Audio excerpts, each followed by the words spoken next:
Hello friends, आज हम करेंगे जो हमने सेकंड चैप्टर कहा था ना ऑन लेटर राइटिंग, वो है ये। This essay is belongs to the art of letter writing. ये ऐसे बिलोंग करता है आर्ट, कला लिखने की, लेटर राइटिंग लिखने की कला को। There was a time when letters were the only way of communication over great distance. कहते वो टाइम था ना एक, जब लेटर्स लिखे जाते थे और वही एक कम्युनिकेशन का वे था। मतलब ओवर ग्रेट डिस्टेंस, हम दूर दूर दूर तक अपनी चिट्ठी लिखकर भेज सकते थे ना। This was the reason that in the past letter writing was considered an art. तो यही रीज़न है, यही कारण है कि हमारे जो भूतकाल था, जो पास्ट था, वहाँ लेटर राइटिंग को एक कला समझा जाता था। But in course of time science came up with other ways of communication like telephone, telegraph.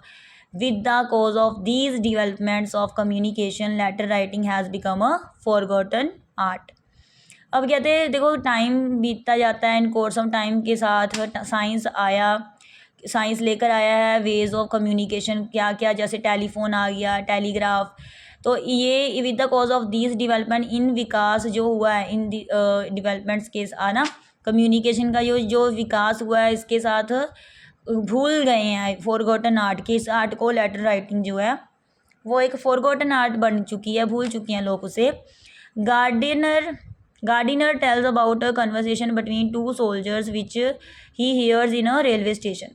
तो गार्डिनर ने एक बातचीत के बारे में बताया है जो कि दो जो सिपाही हैं उनके बीच में हो रही थी, सोल्जर्स के बीच में हो रही थी, जो उसने सुना रेलवे स्टेशन पर। They Bill and Sam seem to be brother. तो वो कौन थे? उनका नाम बिल और सैम था और वो ब्रदर्स लग रहे थे, आपस में भी भाई थे। The two young man are discussing how difficult it is to write letters to their parents and relatives from the battle front.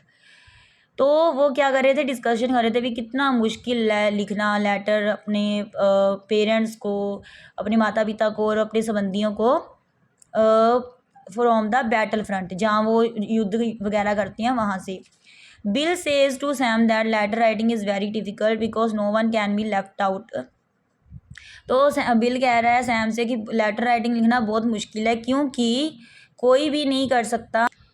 If Sam writes to one relative and not to others, then the others will feel bad. Both brothers are sorry that writing such letters are not easy as love letters, which can be filled up with crosses and nothing need to say when the train moves।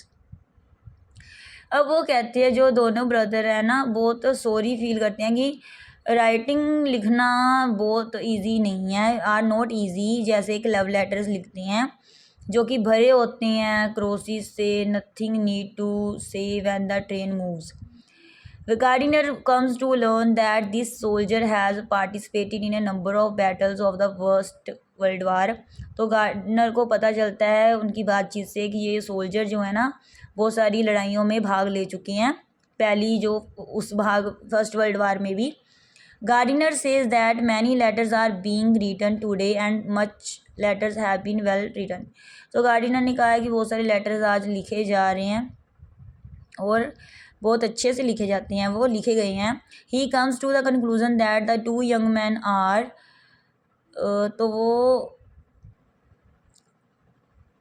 तो वो इस नतीजे पर पहुंचता है कि दो young man जो है, दो जो नौजवान आदमी हैं, वो सिंपली अनेबल है to express their thoughts and feelings unless someone gives them a sort of opening. तो मतलब जब तक उसे कोई ओपनिंग ना दे तब तक दो नौजवान जो हैं अभी शुरुआत कैसे करनी है वो ना बताएं, तो दो यंग मैन के लिए बहुत मुश्किल है लेटर लिखना। ठीक है, वो अनेबल है एक्सप्रेस करने में अपने थॉट्स को, फीलिंग्स को। It is not those two young man who suffer from this problem. कहते हैं ये सिर्फ ये दो दीज टू यंग मैन ही नहीं है जो सफ़र कर रही है इस प्रॉब्लम से। Many younger people all over suffer from this problem. बहुत सारे जो लोग हैं, नौजवान लोग हैं आज के समय में, है ना, ऑल ओवर, वो सारे सफ़र कर रहे हैं इस प्रॉब्लम से। हर एक को लेटर लिखना मुश्किल लगता है। Gardiner says that letter writing has become a lost art, की जो लेटर राइटिंग है वो बन गई है गार्डिनर ने कहा है कि जो लेटर राइटिंग है ना वो बन गई है, एक गुम हो चुकी कला बन चुकी है। In the past people use to write beautiful letters. अब पास्ट में क्या था, जो बीत गया समा था, उस पहले वाले समय में लोग क्या करते थे, बहुत सुंदर सुंदर से लिखते थे लेटर्स को। ठीक है,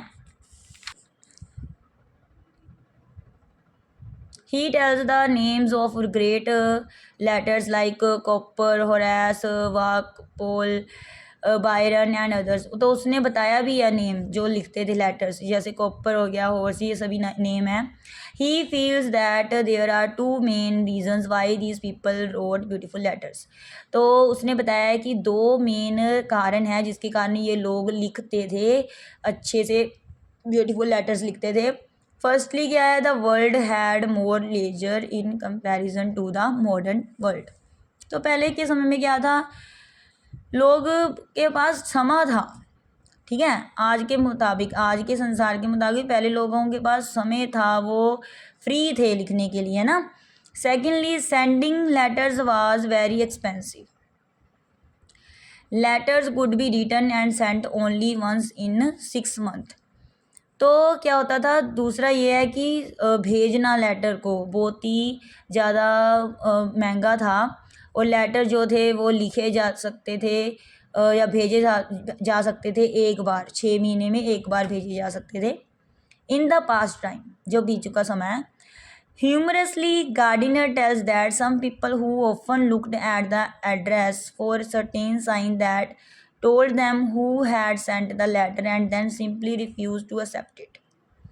अब ह्यूमरसली क्या है कि गार्डिनर ने बताया कि कुछ लोग ना हमेशा देखते हैं एड्रेस को, कुछ सर्टेन साइन देखते हैं और कहती हैं कि किसने भेजा है, और सिंपली क्या कर देती हैं, मना कर देती हैं स्वीकार करने से लेटर को। In this way they avoided to paying the postal charge. तो इस तरह से वो क्या करते हैं, बचते हैं जो उसके पैसे लगते हैं उससे, चार्ज से, उसको देने से। The writer feels that penny post is greatly responsible for destroyed the habit of writing good letters.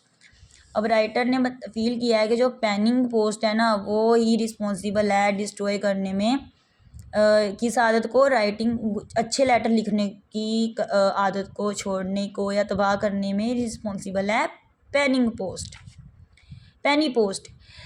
तो Carlyle he asked that people forget about writing good letters because letter had become so cheap. कि जो लोग हैं वो भूल चुकी हैं लिखना लेटर्स को, क्योंकि वो अब सस्ता बन चुका है। Gardiner feels that this problem began by the penny post and was taken to worse level by the telephone. तो ये जो क्या कहते हैं, ये फील किया है गार्डिनर ने प्रॉब्लम को कि ये शुरू हुई है पेनी पोस्ट से, और ये बुरी कैसे बन चुकी है, टेलीफोन के द्वारा। ठीक है, the telegraph and the typewriter, ये सभी जिम्मेवार हैं इसको ख़त्म करने में, लेटर राइटिंग को।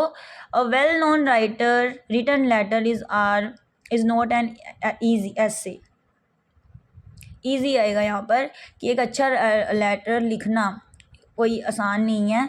It is a very personal form of communication. ये बहुत ही पर्सनल फॉर्म होती है, जो निजी रूप होता है कम्युनिकेशन का। So in the letter should be use only normal communication with conversation.